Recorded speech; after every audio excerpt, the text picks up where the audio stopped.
సార్వత్రిక ఎన్నికల షెడ్యూల్ విడుదల ఎప్పుడనే దానిపై కేంద్ర ఎన్నికల సంఘం క్లారిటీ ఇచ్చింది. శనివారం 16 మార్చి మధ్యాహ్నం 3 గంటలకు ఎన్నికల షెడ్యూల్ విడుదల చేస్తామని తెలిపింది.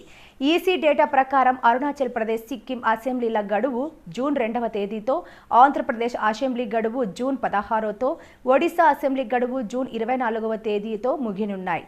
దేశవ్యాప్తంగా సార్వత్రిక ఎన్నికల సందడి మొదలైంది. సిఈకి శుక్రవారం 2 నూతన ఎన్నికల కమిషనర్ల నియామకం జరిగింది. ప్రధాన కమిషనర్ రాజీవ్ కుమార్ సమక్షంలో జ్ఞానేష్ కుమార్, డాక్టర్ సుఖ్బీర్ సింగ్ సంధు ఎన్నికల కమిషనర్లుగా బాధ్యతలు చేపట్టారు. సిఈసి రాజీవ్ కుమార్ వాళ్లకు అభినందనలు తెలియజేశారు. అనంతరం సిఈసి అధ్యక్షతన ఈ ముగ్గురు భేటీ అయ్యారు. ఈ భేటీలోనే ఎన్నికల షెడ్యూల్ ప్రకటనపై క్లారిటీ ఇచ్చారు. శనివారం సార్వత్రిక ఎన్నికల తేదీల ప్రకటన చేయనుంది సిఈసి. శనివారం మధ్యాహ్నం 3 గంటలకు సిఈసి ప్రెస్ మీట్ పెట్టి లోక్సభ, 5 రాష్ట్రాల అసెంబ్లీ ఎన్నికలకు షెడ్యూల్ విడుదల చేయనుంది.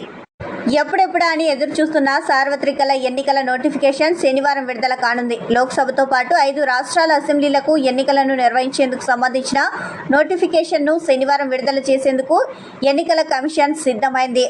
ఇటీవల దేశంలోని పలు రాష్ట్రాల్లో పర్యటించిన కేంద్ర ఎన్నికల సంఘం టీం ఎన్నికల సన్నద్ధతపై సమీక్షించింది. మొత్తం 7 విడతల్లో లోక్సభ ఎన్నికలను నిర్వహించేందుకు సిఈ కసరత్తు చేస్తున్నట్లు తెలుస్తోంది. లోక్సభ ఎన్నికలతో పాటు అసెంబ్లీ పోల్స్ జరిగే అవకాశం ఉన్న రాష్ట్రాల జాబితాలో ఆంధ్రప్రదేశ్, ఒడిశా, సిక్కిం, అరుణాచల్ ప్రదేశ్ ఉన్నాయి.